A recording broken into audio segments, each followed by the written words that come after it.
Monday Guitar Motivation, a little bit different today. I'm actually in Anaheim, California for the NAMM show. And so I thought I would just go live. I don't have all my stuff here, but I did want to talk about something that's very important when you travel, like me coming out here.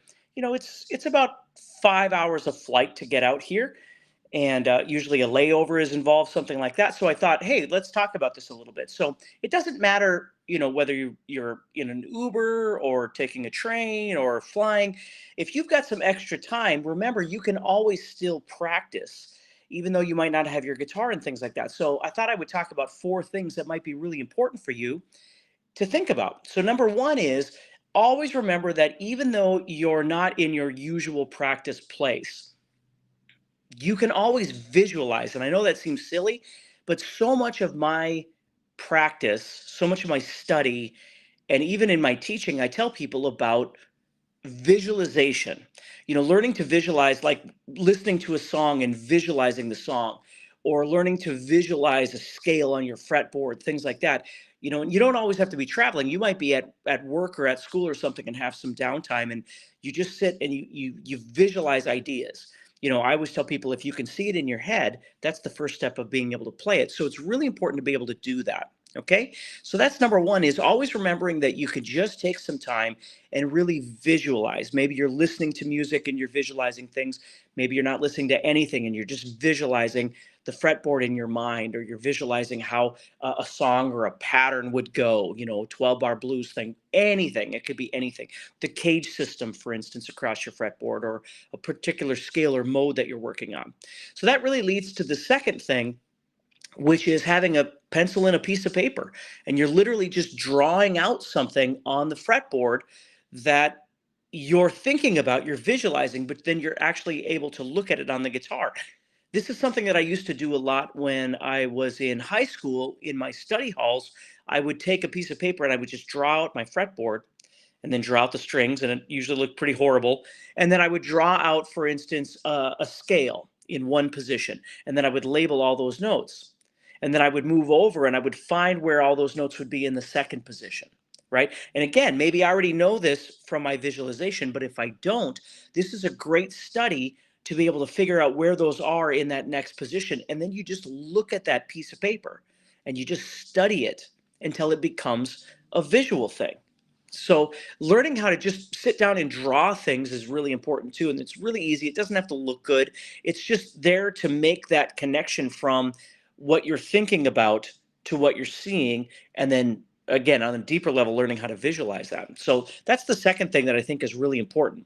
The third thing is maybe you just bring a book or a PDF or something like that, and you study, right? Same idea, but now you're reading something. Or maybe you have for instance, a Guitar Zoom course, and you've got the PDF for that course. So you're just looking through it at particular parts in there that you want to study or you want to read about. Or maybe you've got a music theory book that you want to read or something like that. That's always a really great thing to do, is just spend some time reading as well. Okay, so number one, visualization. Number two, drawing. Okay, and again, it doesn't have to be a work of art. It's for you, right? Number three, reading or studying something. Okay, and then the fourth thing, which I wanted to show you, which I always travel with. So this is what I take on the plane right here. Okay, this is called a shred neck, if you've ever seen these before. All right, and I'm not endorsed by them or anything. I just want to show you this. So what's great about this is, with this here, I'm going to move back just a little bit.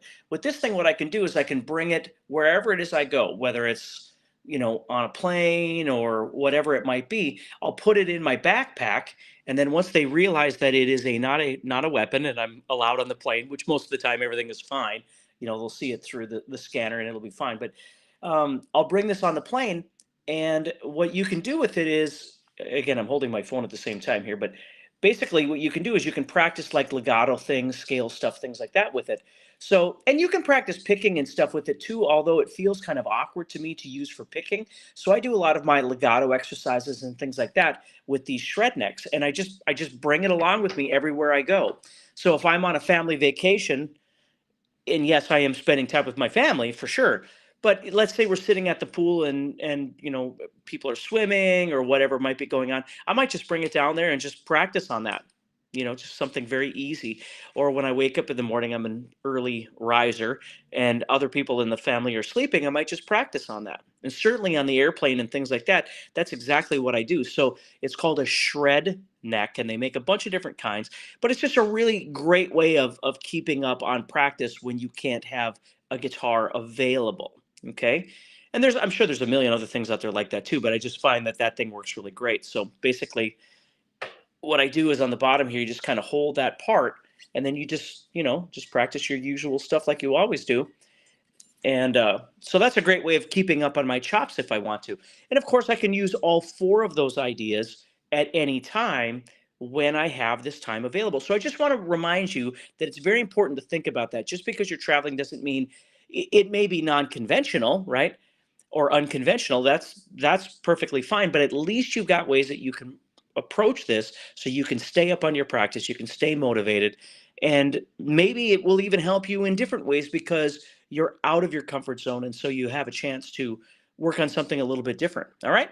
So take care, stay positive. Remember, check out guitarzoom.com for any guitar lesson stuff that you might be looking for, and subscribe, share, like, all that sort of thing. And please comment, let me know. I'll try and check this a little bit later and reply to your comments if I have some time. All right. So take care, everybody. Stay positive. Have a great week, and I'll talk to you soon.